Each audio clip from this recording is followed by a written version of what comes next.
What's up YouTube, it's Decklists TCG here and welcome back to our TCG video on my channel. Today we're going to be doing a recap of the Pokemon TCG World Championships 2025. It actually took place in Anaheim last weekend and it was a blast. I played the event as well. Didn't do as I expected, but I still made a vlog regardless. You can check that out on my channel or in the description down below. With that being said, today we're going to be talking about the meta share of decks in the Pokemon TCG World Championships, as well as the top 16 winning deck list. So if you want to be playing the new season, League Cups, League Challenges, or maybe even in upcoming regionals, you're going to be wanted to take a note at a couple of these changes in the meta, because some of these deck lists are really innovative. So we're going to be checking them out. Before we, of course, check out the top 16 deck lists, let me know if you want to be seeing any decks in action, because I'm going to be creating some gameplay footage of some of these top performing deck lists very shortly. And also, if you enjoy videos like these, let me know by rocking the hell out the like button. It only takes one tiny second every time, but does help out the channel tremendously. I'm forever grateful if you would do so.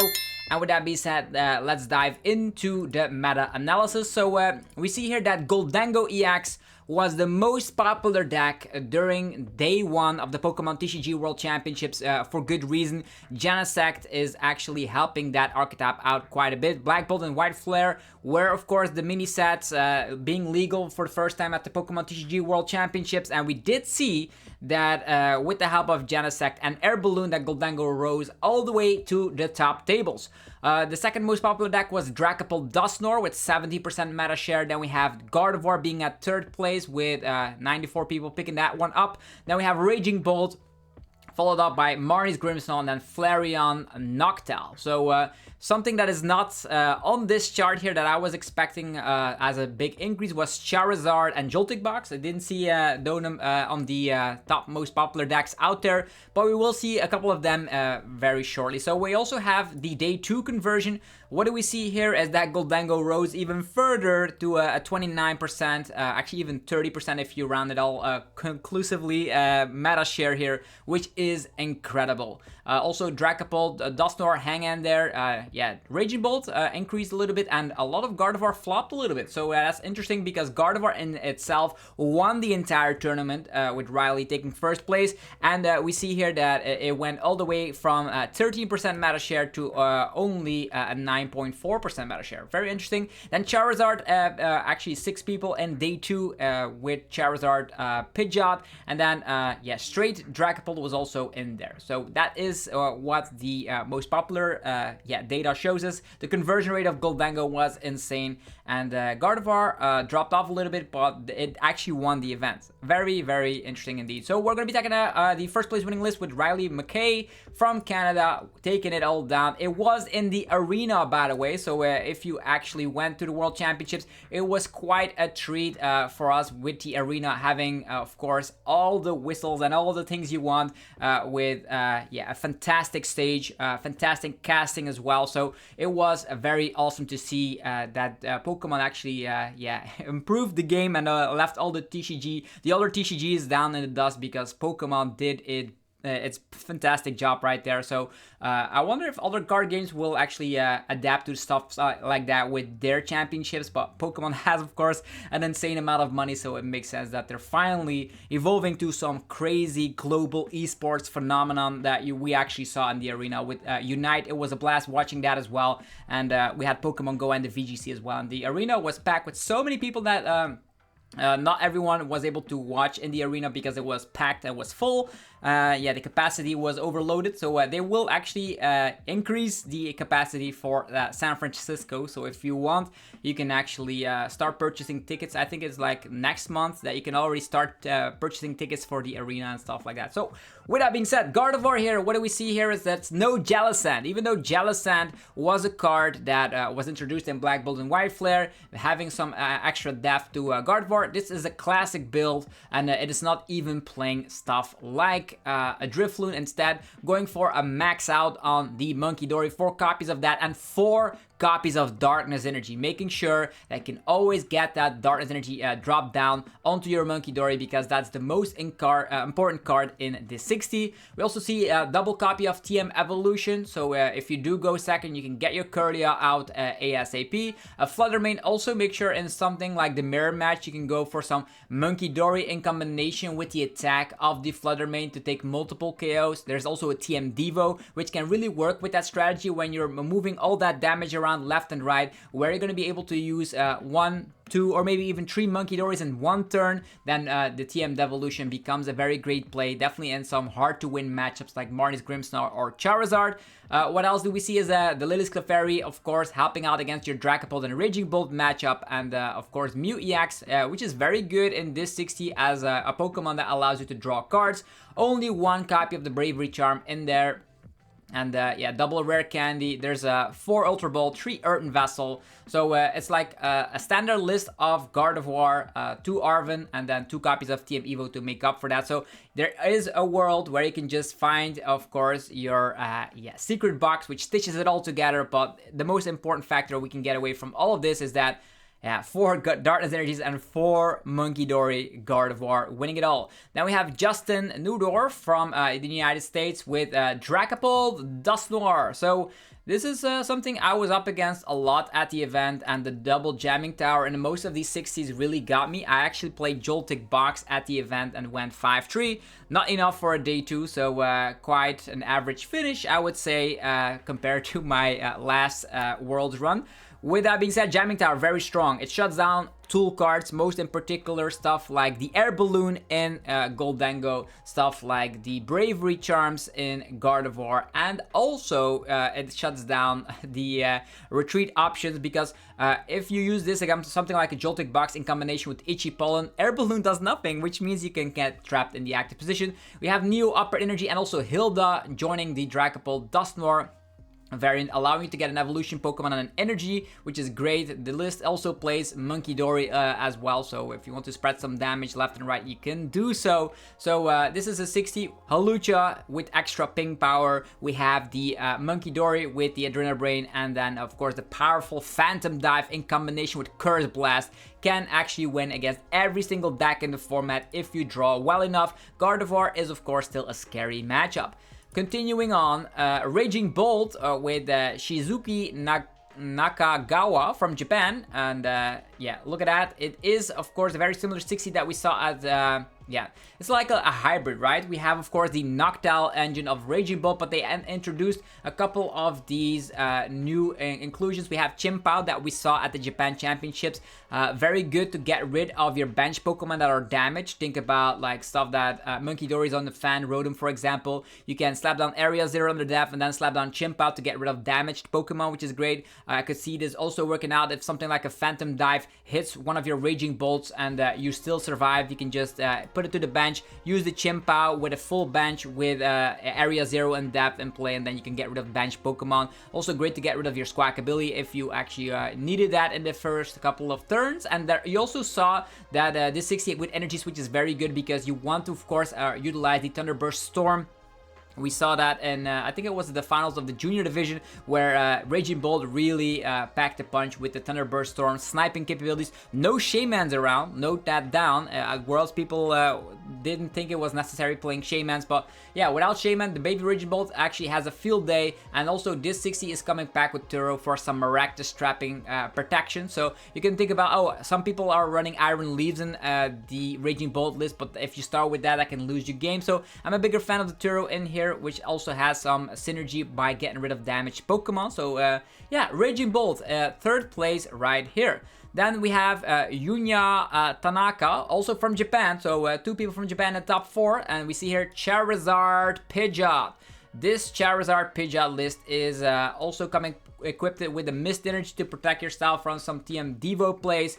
And you also saw that with Maximum Belt in here, Charizard is definitely getting the numbers. Combine that with Curse Blast and the Dusknoir, and you're definitely going to be winning a lot of games. Charizard's Dusknoir is still very, very strong. The Chio makes your Gholdengo matchup really, really easy. And with the Briar, you can even cheat out additional prize cards, which you can force because you can blow up a Dusknoir in time. Not a lot has changed for Charizard Dusknoir. It was just rightly positioned for the Pokemon TCG World Championship metagame.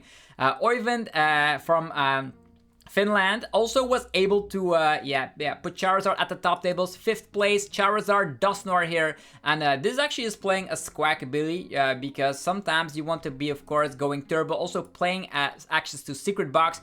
You actually don't mind if your Squawkabilly goes down at a specific point in the game because, it actually fuels the Burning Darkness attack of Charizard. If the opponent takes more prize card, you're going to be slapping more damage with your Charizard. It is playing Secret Box over the Maximum Belt that we saw. And also 2 copies of the Call for Family Pidgey. So it actually wants to establish a board ASAP. Sometimes that can be really useful if you get an item lock to find your basics. Then the Pidgey can be a perfect Pokemon to do so. Because imagine you're forced to go first and the opponent Itchy Pollens you and you didn't find Buddy Buddy Puffin. That's where the Pidgey with the Call for Family can come very useful. And we also saw that this 60 is actually very consistent as you come back with Squawkabilly. And of course the 2/1/1 line of the Dusknoir still allow you to blow up on opponents, and 4 copies of Rare Candy on top of Secret Box. So whiffing your Charizard will be quite difficult with a 60 like this. So big shout out to Oent from Finland. I was rooting for him to go all the way. Unfortunately, top is going to be 5th place, but he was so close with Charizard. So two Charizards in the top 8. And again, Mist Energy protecting yourself for some wacky TM Devo plays, but it can also work against specific effects of attacks. Think about the Phantom Dive that has residual damage. You could put a Mist Energy on one of your Pidgeys on the bench and you're safe, right? So cool for sure.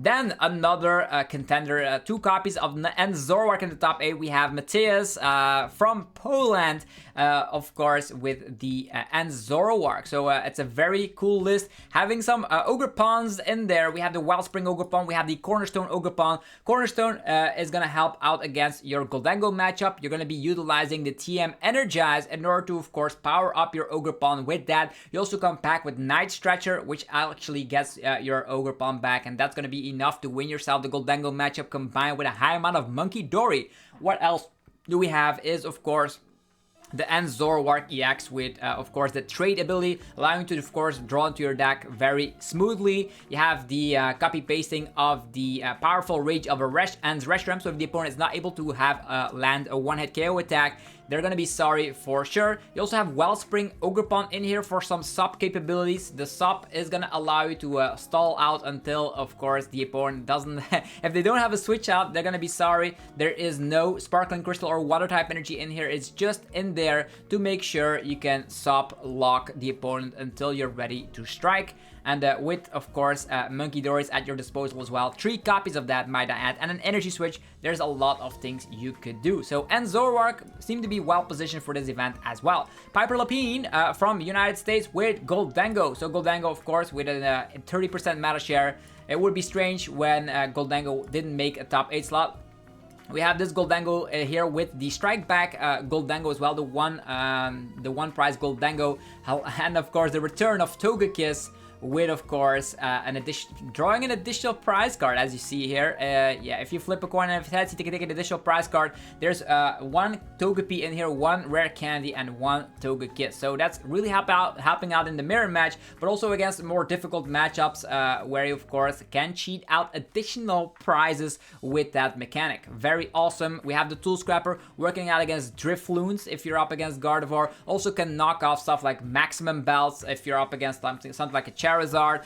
You can also knock off Bravery Charms, Air Balloons, etc. Levincia Stadium was really the MVP here, and also this 60 was played by 3 other people like Julian Gordbari, Bodie Robinson, and Nathan Ginsberg. So a lot of successful people here with the Gholdengo, and we see here only 1 Pokegear, and this list is playing 4 copies of the Cypher Maniac. So what do we can take away from the Cypher Maniac is that you can just put 2 cards on top of the deck and you can draw them out with the coin bonus, which is very, very powerful. So this 60 always want to be going first, I suppose, because with Cypher Maniac you can get Energy Surge Pro on top, you can get any other cards you want on top, and it's going to allow you to get very easy Togekiss set up because of getting Candy on top, getting Togekiss on top. That's going to be very awesome indeed. So yeah, Gholdengo here, making it all the way into the top 8. So only 3 copies of Bulbasaur, so yeah, people were expecting like 4, but the Jellicent was not the most popular variant of the yeah, Gardevoir lineup. Continuing on, 8th place for Marco Cifuentes Meta from Chile with Zoroark. And this Zoroark is playing the Toedscruel. And Toedscruel is going to be helping out against your Gholdengo matchup as well. So, Zoroark struggling against Gholdengo, and that made people innovate. We had the Ogerpon and Mateus list, and this is playing the Toedscruel with, of course, that fantastic ability here, the Slime Mold Colony, making sure that, yeah, cards in your opponent's discard pile cannot be put in their hand by abilities or effects of trainers. That means Night Stretcher is blocked off, Superior Energy Retrieval is blocked off, which is totally awesome. Double copy of the Monkey. And they're also playing the Patchurant. And I think Patchurant, definitely with the double copies of Energy Switch and also the Janine's Secret Art, allowing you to, of course, cheat in some additional energies in play. That's going to allow you to, of course, attack at one point with the, yeah, Patchurant EX as well, which takes, yeah, slaps a huge amount of damage for every prize card the opponent has taken. And also, because you're playing Janine's Secret Art, you can also E-Switch. Sometimes there is a world where you're even attacking with stuff like a Pheasantipity to snipe. And you also have the capabilities to, of course, switch out your energies to an Zoroark to set that up quite easily. Janine's Secret Art in combination with Energy Switch right there. So a very unique build. And Binding Mochi is the card I love with this 60 because if you're copy pasting the Ferocious Flame attack of Reshiram, you're capped at 170. With the Binding Mochi and the Patchurant poisoning yourself, you're going to be able to hit for 210, the magical number to knock out bench hitters like the Teal Mask Ogerpon, stuff like, of course, Pheasantipity EXs and more. So yeah, very unique build, and we're going to be having some fun on the rank ladder very shortly with a lot of these fantastic looking 60s. At 9th place, we have Landon Keitler from Canada with Gholdengo. This Gholdengo is not playing Togekiss. It is, however, playing some additional tech cards like the Picnic Basket and the 2nd copy of Turo and the 4th copy of Ball. So there are definitely, yeah, some things to say about the 60. This is something I personally would have played if I didn't go for Joltic box. Tested out something very, very similar. And the Iron Bundle is a card I'm really in love with because of the Hyper Blower. You can push an active Pokemon down to the bench, and then yeah, you can make sure you can take down 2 prize Pokemon. Very awesome to, of course, have that as a way to semi-gust, definitely with Bulbasaurs and all that stuff. So yeah, Gholdengo did really well. As you see here, there was 2 copies in the top. Actually, there was 1 copy in the top 8 and then 9th place as well. So yeah, let's take a look at the Daigo Yashihara list from Dracapult Dusknoir on the 10th place. This is a very streamlined 60. 4-4-2 line of Dracapult EX is the norm. We have a 3-2-1 line of Dusknoir, so the additional Duskull in there. We have Latias for free retreat, so you can get your energy droplet down on the Drippy, while you can go for Itchy Pollens, Hilda to get it all, and the double copy of Jamming Tower. So this is actually a stadium because not a lot of people are playing a high amount of stadiums, so Jamming Tower sticks around for mostly half of the game, or if not more, which is awesome. So straightforward version of Dracapult Dusknoir. We have Rioto Tanaka, also from Japan, with Gholdengo. Let's see what this Gholdengo is all about. Is playing Scissor. This is the first Gholdengo list that we're checking out that is actually playing the Scissor with the Punishing Scissors, slapping more damage for every Pokemon the opponent has with an ability.